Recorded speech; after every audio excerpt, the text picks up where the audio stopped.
بسم الله الرحمن الرحیم. ګوره ورته 2 غنټې درس مونږ وایو، یو قواعد د مناظرې وایو، دویم د تقلید بحث مونږ شروع کړو. شاباسې دا خو څومره وګورئ دی لا به درس وایم که دا به اورم، دا بیا ځان ته راوړه. د تقلید په تعریف کې مونږ داسې ویلو شاباسې ان شاء الله تاسو ته زده دي. صرف دومره وایي څو قاعده هم پکې ذکر کړي وو، 9 قاعده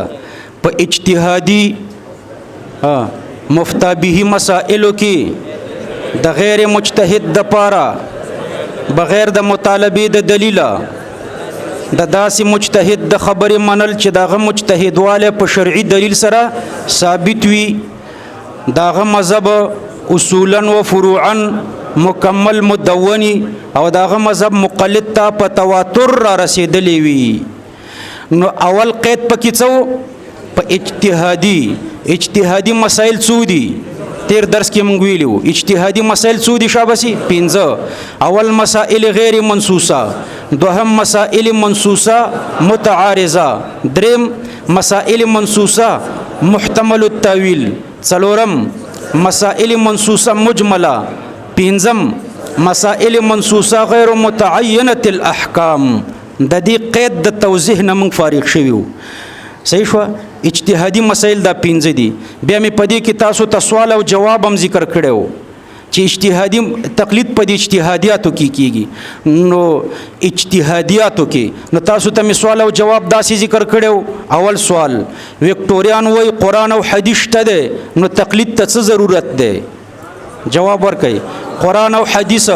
منصوصات دي او تقلید په اجتهادیاتو کې کیږي. اجتهادیاتو کې ته په سوالو کا چې وکټوري څه شي کوي؟ خپل مجتهد دی کده بل مجتهد پیروي کوي، کده بل مجتهد پیروي کوي دې ته تقلید وایي. که خپل مجتهد وي دلیل دی پیش کې د صریح آیات یا د صریح حدیث نه. د امام سے په مجتهد والی څه دلیل دی؟ اجماع. دویم تعریف مې درته کړو چې موږ دا تعریف ذکر کړو د تقلید د پاره چې په اجتهادي مفتابه مسائلو کې د غیر مجتهد د پاره بغیر د مطالبه د دلیله د داسې مجتهد د خبرې منل چې دغه مجتهد واله په شرعي دلیل سره ثابت وي، دغه مذهب اصولا و فروعا مکمل مدون یو مقلد ته په تواتر را رسیدلی. دا موږ تعریف وکړو. نو کله وکټوري ته باندې اعتراض کوي چې دا تعریف ماته د امام صاحب نه پیش کا، نو جواب دا دی شاباسي جواب ورته ورکړي تقلید په اجتهادیاتو کې کیږي او تعریف د اجتهادیاتو نه ده. معترض اعتراض کوي چې تعریف د اجتهادیاتو نه وي نو بیا به د منصوصاتو نه وي. نو جواب دا دی چې نه، د اجتهادیاتو او د منصوصاتو ته علوم عالیه نقلیه تقسیم شوي دي. څه شی ورته تقسیم شوي؟ علوم عالیه نقلیه. او دا تعریفات په علوم عالیه کې دي. تعریفات په چا کې دي شاباسي؟ په علوم عالیه کې. نو دا د لغویاتو سره تعلق لري. بل اعتراض مې درته کړو وکټوري داسې وایي، اوس هم د هدایت الله یو کلیف نشر کړی دی، امین الله اعتراض کړی دی، وایي دا تقلید سره شته دی نه. آیا تقلید په کلمه طیبه کې شته؟ د تقلید ذکر په کلمه طیبه کې شته؟ لا اله الا الله محمد رسول الله په دې کې د تقلید ذکر شته نشته؟ جواب راکړئ. جواب دا د شاباسي لا اله الا الله محمد رسول الله دې کلمې ته هلته اعتبار دی چې په ټول دین عملو کې او په دین کې یو منصوصات دي بل اجتهادیات دي. په اجتهادیاتو باندې د امام صاحب د تقلید نه بغیر عمل نه دی ممکن. دویم دا دی چې په دې کې ختم نبوت شته، لا اله الا الله محمد رسول الله چې په کلمه کې نه نو تبتر نه منکرېږي. لا اله الا الله محمد رسول الله دې کې مونږ شته، روزه شته، زکات شته، حج شته، ختم نبوت شته. دا عجیبه مولا دې تاسو اوس دې ته سوچ وکړئ. وای کلمه طیبه کې تقلید شته، نو کلمه طیبه کې لمونځ شته، لمونځ نه منکرې، حج پکې شته، حج نه منکرې، ختم نبوت پکې شته، معاملات پکې شته. د هدايه کې چې تاسو څومره معاملات ویلي دي. نو دا خو الزامی جواب او تحقیقی جواب دا دی چې په کلمه کې نشته، خو البته په دې کلمه چې ته عمل کوي نو د امام صاحب د تقلید نه بغیر نشي کولای، ځکه اجتهادیات امام صاحب حل کړي دي. بیا در باندې اعتراض کوي چې آیا په قبر کې به د تقلید پوښتنه کیږي یا به په قبر کې د امام صاحب پوښتنه کیږي؟ جواب ورکړئ قبر کې چې د چا پوښتنه کیږي داسې مو چې نه کیږي بیا غوي چې نه کیږي نو څه ته کوي لن جواب مو ورکوه قبر کې د تقلید پوښتنه کیږي نو لن داسې مو چې نه کیږي داسې وایا په قبر کې چې د چا پوښتنه کیږي هغه بغیر د تقلید نه حل کیږي داسې جواب وایا لن مو چې نه کیږي پوه شئ قبر کې د تقلید پوښتنه کیږي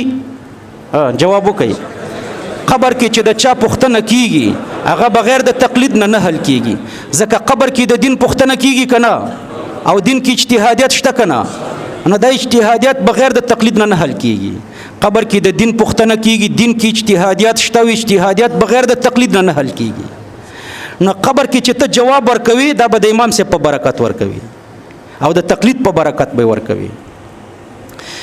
تاسو تبل ما ویلو چې دین کامل دی او که ناقص را بس جواب ورکړي دین کامل دی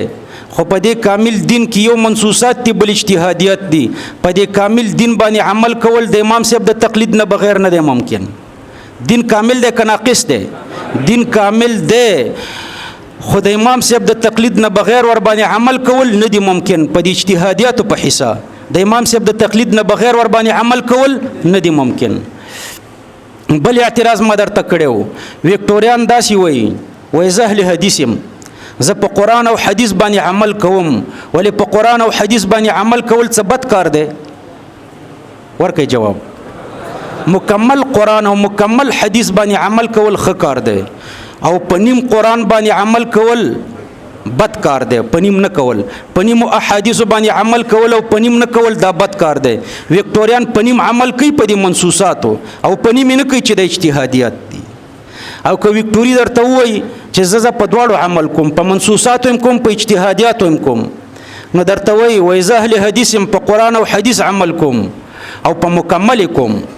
په منصوصاتو هم کوم په اجتهادیاتو هم کوم ولې په دې عمل کول څه بد کار دی جواب دا چې بد کار نه دی خو د سپیشلیست پر راهنمایي کې بد کار نه دی د مجتهد پر راهنمایي کې بد کار نه دی او د غیر مجتهد پر راهنمایي کې بد کار دی دا خو تیر درسو د تقلید تعریف تاسو زده کړو د تقلید تعریف څه دی په اجتهادي دویم قید مفتا به مسائلو کې نو دویم قید مفتا به مسائل دي دا د دویم قید توضیح درته کوم مفتا به مسائل نو تقلید په مفتا به مسائلو کې کیږي که غیر مقلدین کله کله د فقه په غیر مفتا به مسائلو باندې اعتراضات کوي نو تاسو به ورته وایئ چې تقلید په غیر مفتا به مسائلو کې نه کیږي بلکې تقلید په چا کې کیږي شابسې په مفتا به مسائلو کې کیږي کله وکټوریان د فقه په غیر مفتا به مسائلو باندې اعتراضات کوي نو تاسو به ورته جواب ورکړئ چې تقلید په مفتا به مسائلو کې کیږي په غیر مفتا به مسائلو کې نه کیږي د دې دویم قید توضیح درته په ضمن د سوال او د جواب کې کومه په ضمن د سوال او د جواب کې داسې که یو څوک اعتراض وکړي چې د امام صاحب په یوه مسئله کې کله دوه قولي نو دا ولې د امام صاحب په یوه مسئله کې کله دوه قوله وي نو دا ولې د امام صاحب کله په یوه مسئله کې دوه قولي درې جواب دي اول جواب دا الزامی جواب دا مجادله ده مجادله نو مجادله وکا الزامی جواب وکا چې په یوه مسئله کې کله د قرآن ولی دو قسم آیتونه لکه د کونډې د عدت په باره کې د قرآن کریم دو قسم آیتونه دي په یو آیات کې راځي چې یو کال به عدت تیروي او په یو آیات کې راځي چې 4 میاشتې او 10 ورځې به عدت تیروي نو ته چې وایي چې د امام صاحب په یوه مسئله کې کله دوه قوله ولی وي نو جواب وکړه شابسې کله د یوې مسئلې په باره کې د قرآن 2 آیتونه ولی وي دارنګې دوهم جواب په یوه مسئله کې کله د نبی کریم صلی الله علیه وسلم 2 حدیث ولی وي لکه مس الذکر باندې او دس ماتیږي په دې کې یو حدیث دی او نه ماتیږي په دې کې بل حدیث دی د ماتېدو حدیث هم شته د نه ماتېدو حدیث هم شته نو په یو مسئله کې د قرآن ولی 2 آیتونه په یوه مسئله کې شابسې د نبی علیه السلام ولی 2 حدیث نو وکټوري به جواب کوي چې په یوه مسئله کې د قرآن 2 آیتونه لکه د کونډې د عدت په باره کې په یو آیات کې راځي چې یو کال عدت ده خدا منسوخ ده او په یو آیات کې راځي چې 4 میاشتې او 10 ورځې عدت ده خدا ناسخ ده نو الته یو منسوخي بل ناسخي دارنګي په یو مسأله کې د نبی علی السلام کله 2 حدیث شابسي لکه مس الذکر په دې او 10 ماتيږي کنه ماتيږي نو په یو حدیث کې راځي چې ماتيږي دا د حضرت بصری حدیث ده په یو کې راځي چې نه ماتيږي دا د حضرت طلق حدیث ده نو التم یو منسوخي بل ناسخي نو 2 آیتونه ذکروي چې یو منسوخي بل ناسخي په یو مسأله کې 2 حدیث ذکروي چې یو منسوخي او بل ناسخي نو همدارنګ ته ورته جواب ورکا چې د امام صاحب په یو مسأله کې 2 قولوي نو الته یو راجح بل مرجوحي یو څه شوی راجحي بل مرجوحي راجح مفتا به وي او مرجوح غیر مفتا به وي نو په قران کې د ناسخ او د منسوخ اصطلاح استعماليږي په احادیثو کې د منسوخ او د ناسخ اصطلاح استعماليږي خو په فقه کې د راجح او د مرجوح اصطلاح استعماليږي دلته یو مسأله مرجوحه بل څه شي شابسي راجحه نو لکه قران کې چې کله 2 آیات یو منسوخ او بل ناسخ په احادیثو کې 2 قسمه حدیث یو منسوخ او بل ناسخ نو د امام سے په اقوالو کې کله شابسي یو مرجوح او مفتا به وي او بل راجح او غیر مفتا به وي پوه شئ کڅوک اعتراض کی چې فقه کې 2 قسمه مسائل دي مفتا به او غیر مفتا به نو غیر مفتا به مسائل ته څه ضرورت ده دا خو مرجوح دي مرجوح او غیر مفتا به مسائل ته څه ضرورت ده عمل خو ور باندې نه کوي نو کتابونه مولي ور باندې غټ کړی دي کتابونه ور باندې اسی غټ شوی دي عمل پې نه کوي لکه د اعتراض ورځ دا د اسلام آباد کې مولانا عبدالعزیز صاحب چې دی د لال مسجد امام نو ورځ همداسې ناستو ما سره زه اسلام آباد ته تلم نو دم د اعتراض وکړو چې فقه کې تجرید پکار دی اختصار پکار دی دا غیر مفتا به اقوال او مرجوح اقوال ترنه چې لري شي نو یوازې راجح به پاتې شي کتابونه به واړه شي طالبانو ته باسانه فوی نو دا دویم اعتراض چې په فقه کې مرجوح اقوال هم شته غیر مفتا به اقوال هم شته نو په دې مو کتابونه ولې غټ کړي هسي چې عمل ور باندې نه کوي نو د دې دریم جواب دی شابه اول جواب دا چې په قران کې منسوخ آیتونه مشته او ناسخ آیتونه مشته نو د قران نه د منسوخ آیتونه ولې نه دی وستلې شوی عمل خو په دې نه کیږي کونډ عدت یو کال نه ده نو دا د یو کال والا آیات ولې پکې پاتې شوی دی وای شو عمل خو ور باندې نه کیږي کنه دوهم جواب د نبی علی السلام په احادیثو کې منسوخ احادیث هم شته ناسخ احادیث هم شته نو د بخاری او د مسلم او د ترمذی او د ابو داود نه د منسوخ احادیث ولې نه دی وستلې شوی وای شو منسوخ احادیث ترنه وستل پکار وي د حدیثو کتابونه به واړه شي چې عمل پینې کیږي نو ولې ترنه نه دی وستلی دا 2 الزامی جواب او تحقیقی جواب داده چې د قران په آیتونو کې یو ته منسوخ ویل بل ته ناسخ ویل دا فیصله اجتهادي ده کې دې چې مجتهد پکې خطای او کوم ته چې منسوخ ویل هغه ناسخي او کوم ته چې ناسخ ویل دغه منسوخي د نبی علی السلام په احادیثو کې وی ډلې ته منسوخ ویل بل ته ناسخ ویل دا څه شي دي شابسي اجتهادي دی او مجتهد خطا کې دی شي او کوم ته چې منسوخ ویل دا بناسخي کوم ته چې ناسخ ویل دا به منسوخي نو د امام سے په اقوالو کې مشابسي یو ته مرجوح ویل بل ته راجح ویل دا اجتهادي دي دا کوم ته چې مرجوح ویل شوی امکان لري چې دا راجحي او دا کوم ته چې راجح ویل شوی امکان لري چې دا مرجوحي نو ورسته بل چاته پته ولګيږي مرجوح نه به راجح جوړ کړي په خبره پوه شو لدی وجنه د کتابونو نه وستل کیږي نو لکه د احادیثو په کتابونو کې چې ناسخ او منسوخ هم شته قوي او ضعیف هم شته نو د امام سے په اقوالو کې مراجح او مرجوح هم شته چې هم دا مفتا به او غیر مفتا به دي په خبره پوه شئ معترض اعتراض کوي چې د امام صاحب کله په یو مسأله کې 2 قولینو تویل چې یو مفتا به او راجحي بل غیر مفتا به او مرجوحي د دې 2 قولونو منشأ څه ده دا ولې دا 2 قول راځي دا یو قول مفتا به او راجح دا بل غیر مفتا به او مرجوح د دې علت څه ده د امام صاحب چا مجبور کړي دي 2 قولو ته پوه شئ نو جواب دا ده چې کله په یو آیات کې 2 مسئلو ته اشاره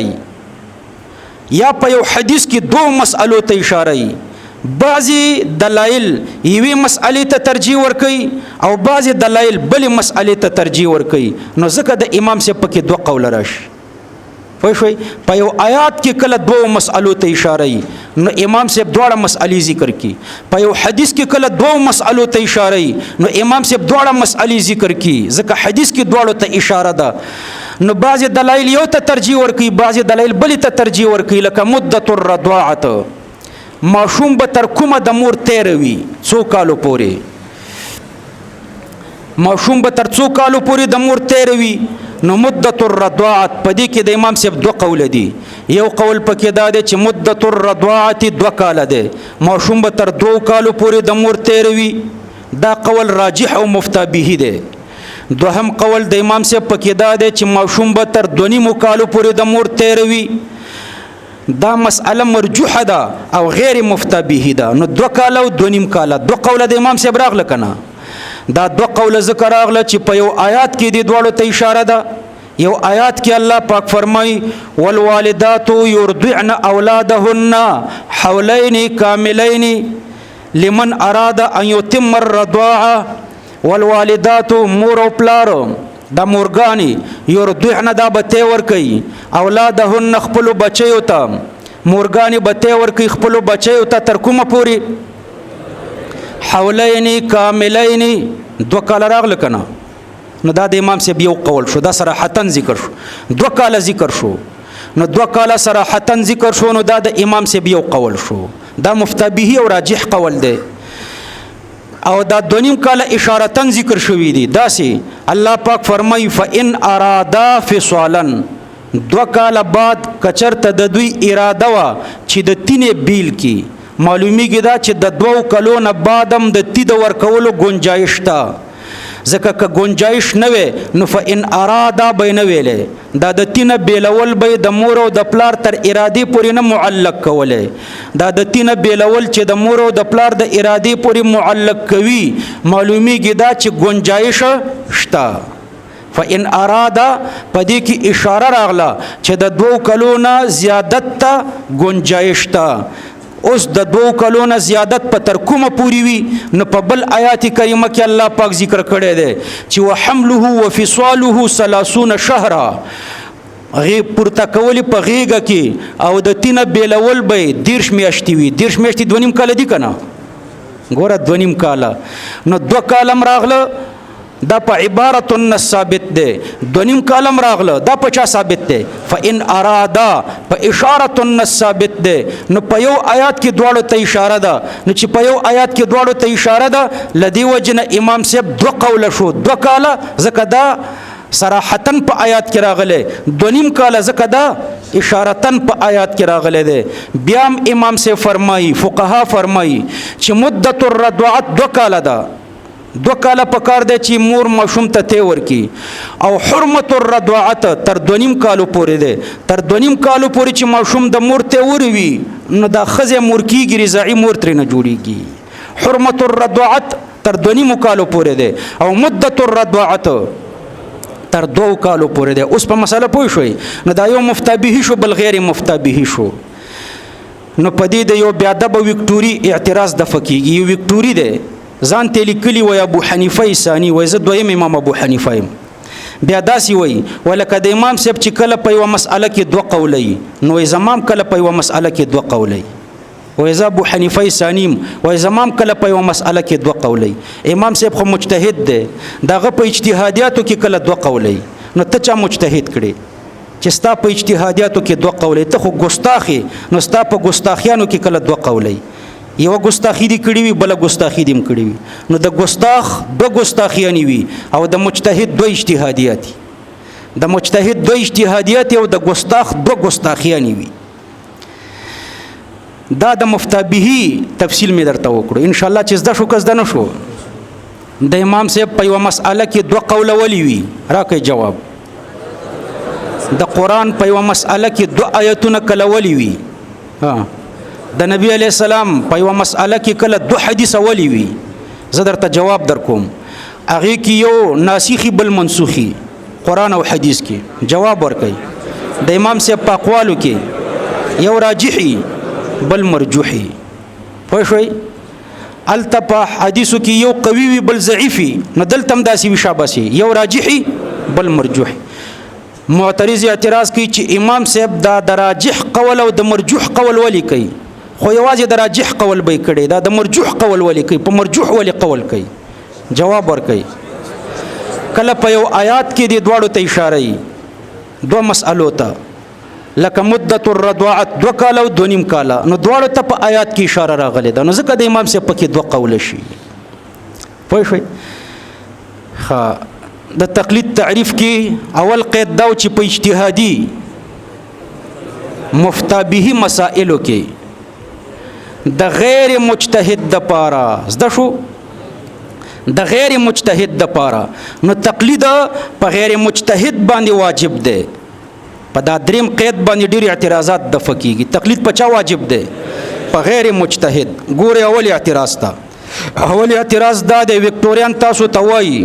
چې ته د امام صاحب په مذهب نو امام صاحب د چا په مذهب جواب ورکړي امام صاحب مجتهد او تقلید په غیر مجتهد باندې واجب دی. امام صاحب څه شو مجتهد تقلید به څوک کوي غیر مجتهد. ګوره په دې تعریف کې موږ دریم قید لګولې ده په اجتهادي مفتا به مسائلو کې د غیر مجتهد د پاره نو تقلید به څوک کوي غیر مجتهد. نو اعتراض واردېږي چې ته د امام صاحب په مذهب نو امام صاحب د چا په مذهب امام صاحب مجتهد او تقلید په چا واجبي په غیر مجتهد.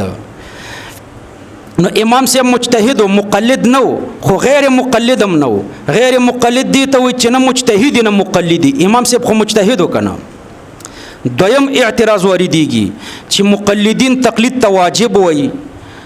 نو امام صاحب تقلید نه دی کړي نو آیا امام صاحب تارک د واجب شو؟ قوي اعتراض دی. ګوره تاسو وایي تقلید واجب دی او دا تقلید خو امام صاحب نه دی کړي نو آیا امام صاحب تارک د واجب شو؟ جواب دا دی درې جوابه 2 جوابونه چې دی مجادله ده او یو جواب مناظره ده. 2 جوابونو کې مجادله درته ذکر کوم. اول جواب دا دی چې په هر سړی د خپل نبی د کلمې ویل واجب دي.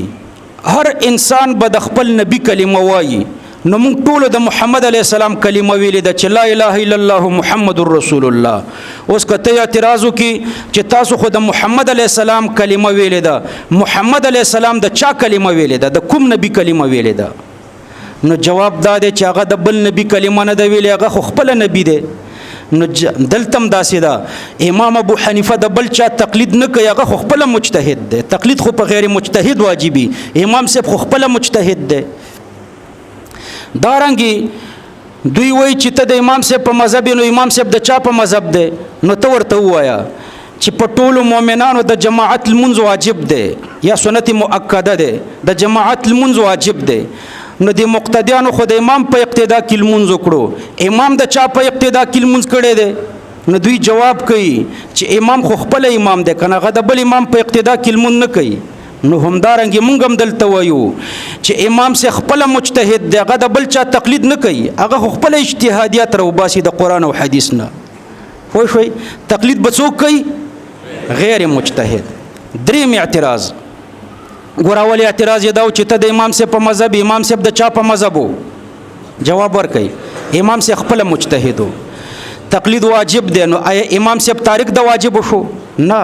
تقلید واجب دی خو په غیر مجتهد واجب دی په مجتهد نه دی واجب. لکه په امتیانو د نبی د کلمې ویل واجب دی خو په نبی د بل نبی د کلمې ویل واجب نه دی.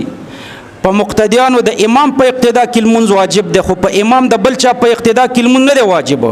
نو دارنګي په غیر مجتهد باندې تقلید واجب دی او په مجتهد باندې تقلید نه دی واجب. ماشومان ته چې تاسو وایي وای ته د چا په مذهبي ماشوم درته وایي زه د امام صاحب په مذهب امام صاحب د چا په مذهب وای هغه په خپل مذهب. صحیح خبره ده امام صاحب مجتهد هغه خپل اجتهادیات کول نو د خپل ځان په مذهب. پوه شو کنه خپل اجتهادیات کول تقلید په چا واجب دی په غیر مجتهد په مجتهد نه دی واجب. دریم اعتراض دا کوي چې عیسی علیه السلام په اخر کې راشي امام مهدی براشي دا به د چا په مذهبي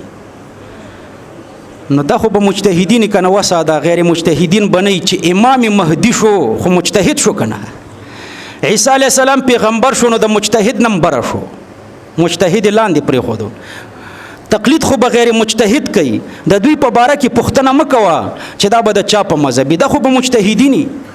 خو موږ امید لرو چې د دوی اجتهاد به د امام صاحب د اجتهاد سره موافقي. بعضی وایي دوی به د امام صاحب په مذهبي، دا مطلب نه چې دوی به د امام صاحب په مذهبي، دا مجتهدین دي، بلکې د مجتهدینو نه مرتبه اوچته ده. د دوی اجتهاد امید شته چې د امام صاحب سره موافقي. نو امام مهدی به د چا په مذهبي چې امام د کړو نو بیا څرنګه وایي چې د چا په مذهب وي؟ امام خو مجتهدي او تقلید څوک کوي؟ غیر مجتهد. عیسی علیه السلام به د چا په مذهبي؟ عیسی علیه السلام خو د مجتهد نمبر دی، پیغمبر دی. نو څرنګه وایي چې دا به د چا په مذهبي؟ د چا په مذهب کېږي خو غیر مجتهد. پوه شوئ؟ مجتهد د بل چا په مذهب نه، هغه خپله استنباط د اجتهادیاتو کوي. ښه په خبره پوه شو انشاءالله. تعریف بیا زده کوئ. تعریف کې درې قیده خلاص شو. اول قیده په اجتهادي، دوهم مفتابهی مسائلو کې، دریم د غیر مجتهد د پاره زده شو کنه، څلورم بغیر د مطالبه د دلیله، بغیر د مطالبه د دلیله. نو ګوره تقلید دې ته نه وایي چې دلیل پکې نه وي، د یو چا بې دلیل خبره ومني، دې ته تقلید نه وایي، بلکې تقلید دې ته وایي چې د یو مجتهد با دلیل خبره ومني خو مطالبه د دلیل ونه کې. یعنی د مجتهد سره دلیل وي لیکن ته صرف مطالبه د دلیل نه کوي. نو په تقلید کې مطالبه د دلیل نه وي، داسې نه ده چې دلیل پکې نه وي. دا اکثره وکټوریان وایي نن سبا څوک د چا بې دلیل خبر نه مني. ټیک ده، بې دلیل مه منه. تقلید دې ته نه وایي چې بې دلیل یې ومنه، تقلید دې ته وایي چې مطالبه د دلیل د مجتهد نه مه کوه. دلیل شته خو مطالبه د دلیل پکې نشته. دلیل نشته جدا مسله ده، مطالبه د دلیل نشته دا جدا مسله ده.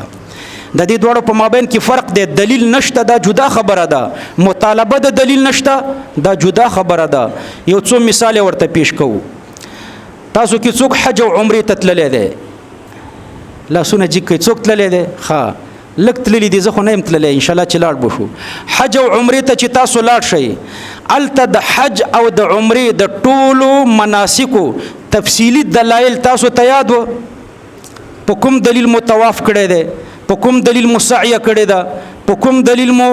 وقوف بالعرفه کړی دی، منا ته په کوم دلیل تللی یې، رجم د شیاطینو په کوم دلیل کړی دی. د دې دلایل تاسو ته تفصیلا یاد و چې حج ته تللی نه و یاد، تاسو ته یاد نه دي. د وکټوریا اهل حدیث او عوام او مولایان چې حج ته ځي دوی ته دلایل یاد نه دي، لیکن دا یقین مو دی که نه چې دلایل شته؟ په دې متیقین یې که نه یې چې دلایل شته؟ خو مطالبه مو نه ده کړې که نه؟ نو تاسو تقلیدي حج کړی دی، مطالبه د دلیل مو نه ده کړې. دلیل شته، مشکات ترې نه ډک دی، بخاري ترې نه ډکه ده، خو ته یې مطالبه نه ده کړې، نو دا تقلیدي حج دی. نو څوک چې تقلید ته واجب وایي هغوی وایي موږ حج وکړو، او څوک چې تقلید ته شرک وایي نو هغوی خو تقلیدي حج کړی دی یعنی شرک یې کړی دی. هغوی د حرم نه مشرک واپس راغلی دي په خپله فتوا، حج نه دی کړی شرک یې کړی، ځکه تقلیدي حج کړی دی. دا په یقین سره ووایه. دا د وکټوریانو عوام او مولیان چې حج ته لاړ شي دلایل زده دي؟ مطالبه د دلیل کړې ده؟ نه دلیل ورته معلوم دی، نه مطالبه د دلیل کړې ده. نه چې مطالبه د دلیل ونه کړي ته تقلیدي حج وایي، مطالبه د دلیل پکې نه وي. دویم مثال، تاسو اوس د ماسپښین لمونځ کړی دی، نیت مو وکړو، بیا مو تکبیر تحریمه وکړه، قبلې ته مو مخ کړو، د پښو په مابین کې څلور خورې ګوتې فاصله راوړه. د دې ټولو دلایل درته یاد دي تر سلامه پورې؟ یاد دي درته؟ وابیانو ته یاد دي؟ دا مسجد درار کې ته د مازیګر په جمع کې ودرېږه او د وابیانو ته ووایه چې دا اوس د مازیګر لمونځ چې تاسو وکړو د دې دلایل درته یاد دي؟ نه دي یاد که نه؟ نو دا ټول تقلیدي لمونځ دی که نه؟ دلایل شته خو مطالبه د دلیل چا نه ده کړې، دا تقلیدي لمونځ دی. نو څوک چې تقلید ته واجب وایي هغوی وایي چې د خلکو لمونځ کړی دی، او څوک چې تقلید ته شرک وایي هغوی په خپله فتوا لمونځ نه دی کړی بلکې شرک یې کړی دی، ځکه مطالبه د دلیل نه ده کړې، مطالبه د دلیل نه وي. دریم، دا په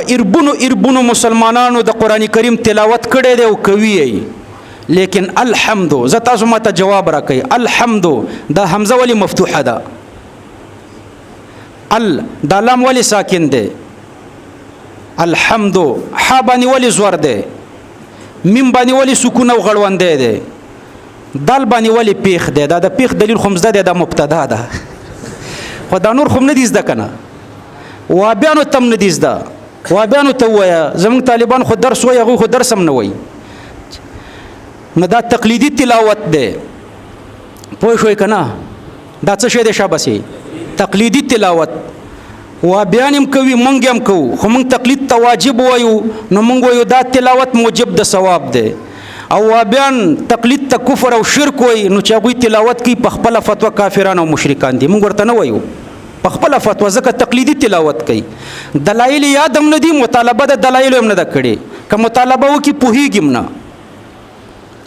نه دلایل یاد دي نه مطالبه کوي پوه شوئ نو تقلیدي تلاوت کوي نو تقلید صحیح شابسې مطالبه د دلیل پکې نه دلیل وي خو مطالبه د دلیل پکې نه زده شو که زده نه شو بل مثال درته پیش کوم کله چې مسلمانان زیات شو مخکې 2 اذانه کېدل دا د تلاوت په باره کې زر تاسانه چل وخیم د ماشومانو ته د مناظرې چل ورزده کوي ماشومان وایي الف لام زر الحمیم زر حمدال پیشدو الحمدو داسې وایي که نه د اول کلاس نه مخکې وي چونیان وي چړیان وي وایي دوی ته د مناظرې چل ورزده که نو د مناظرې چل داسې ورزده که چې دا یو وابي ته ورولېږه چل ورویښیه الف لام زر الحمیم زر حمدال پیشدو الحمدو دا ماشوم دی په دې وابي اعتراض وکړي چې زه الف لام زر ال نه وایم زه الف لام زر ال وایم زه الف لام زر ال نه وایم زه الف لام پې اول وایم الحمد نه وایم زه الحمد وایم الحمد وایم دلیل ماته پیش کا زه خو بې دلیل خبر نه منم نو وبي مولا ته وایم ماته دلیل پیش کا په کوم دلیل الحمد ده ولی الحمد نه وای ولی الحمد نه وای نو وبي مولا به څه ورته وای وبي مولا کچرته زموږ په مدرسه کې سبق ویلی نو بیا به درته لږ جواب درکړي چې دا حمزه ابتدایه ده او دا مفتوحی دا چا ویلی سیبوی د سیبوی تقلید بدرته کوي حمزه ابتدایه دا او حمزه ابتدایه څه شي مفتوحه نه قران کې راغلی دي چې حمزه ابتدایه مفتوحه ده نه حدیث کې راغلی دي چې حمزه ابتدایه مفتوحه ده بلکې چا ویلی دي شابه سیبوی نو ماشوم دی ورته وای چې په ما د امام صاحب تقلید پرې دی او د سیبوی تقلید را باندې شروع کوي یا بدرته د مولا وای د وبي چې دلته حجاج زور لیکلی دی حجاج ابن یوسف دا زور زیر د لیکلی نو د حجاج تقلید را باندې کوي د امام صاحب تقلید را باندې پرې دی زده د کړو چل د مناظرې اسانه چل دی وبي درته په درس کې وای الف لام زر ال وای ولی ال نه وای ولی اول نه وای نو څه جواب بدر کوي 2 جواب یا به د سیبوی تقلید کوي یا به د حجاج یا به وای چې سیبوی وای چې حمزه ابتدایه مفتوحه ده یا به وای چې حجاج دلته زور لیکلی دی پوه شوئ نو که جواب درکیم تقلیدی جواب بدر کوي بهر تقدیر دا تلاوتونه تقلیدی تلاوتونه دي ښا او څوک چې تقلید ته واجب وای دا غوی پنيز دا تلاوتونه موجب د ثواب دي او څوک چې تقلید ته کفر او شرک وای دوی په خپل فتوا کافرانو او مشرکان دي ځکه دا تقلیدی تلاوت خو دویم کوي بل مثال حضرت عثمان رضی الله عنه کله چې خلک زیات شو مخکې د جمعې د لمانځه لپاره یو اذان کېدو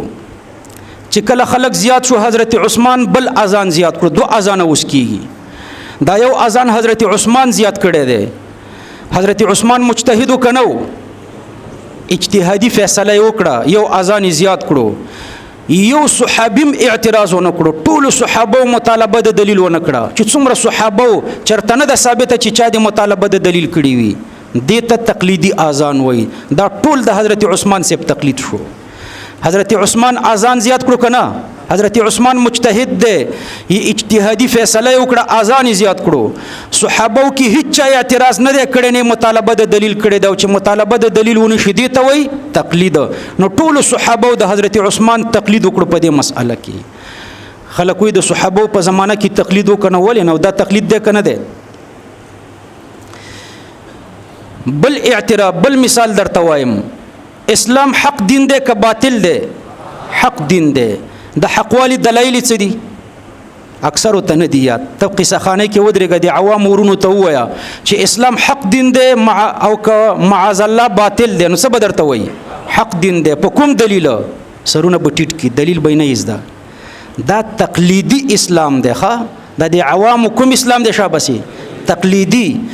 نو څوک چې تقلید ته واجب وایي هغوی دوی ته مسلمانان وایي او څوک چې تقلید ته کفر او شرک وایي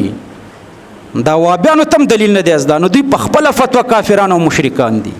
ځکه چې ایمان هم تقلیدي دی.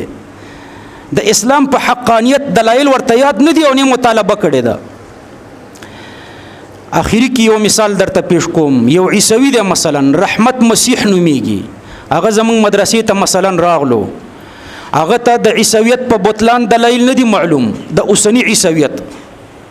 او د اسلام په حقانیت ورته دلایل نه دي معلوم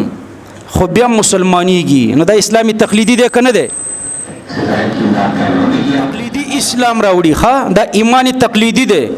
نو څوک چې تقلید ته واجب وای دا هغوی دی ته په دې مدرسه کې مسلمان وای چې په دې مدرسه کې ایمان راوړی دی او څوک چې تقلید ته کفر او شرک وای نو هغه وای دا عیسوي و مخکې چې دلته تقلیدي ایمان راوړو نو اوس مشرک لاړو مخکې عیسوي اوس مشرک شو. بهر تقدیر تر دې ځایه پورې درس بس دی. خبره مې دا درته کوله د تقلید تعریف بس د کوئ. تقلید چاته وای؟ په اجتهادیات 15 دي مفتى به مسائلو کې د غیر مجتهد د پاره بغیر د مطالبه د دلیل ښه په دې کې مطالبه د دلیل نه د داسې مجتهد د خبرې منل چې دغه مجتهد واله په شرعي دلیل سره ثابتي دغه مذهب اصولا و فروعا مکمل مدوني او دغه مذهب مقلد ته په تواتر را رسیدلی وي نو دې ته وایي تقلید. دا د تقلید درس خو اسانه دی هغه د قواعد د مناظرې درس در ترور وایم طالبانو ویلې زموږ نزد کېږي نو قواعد المناظره مونږ چاپ کړي دغه طالبانو سره تشته دا کم درس چې وایي وغه رساله کې شته دی اردو کې هم جوړه کړه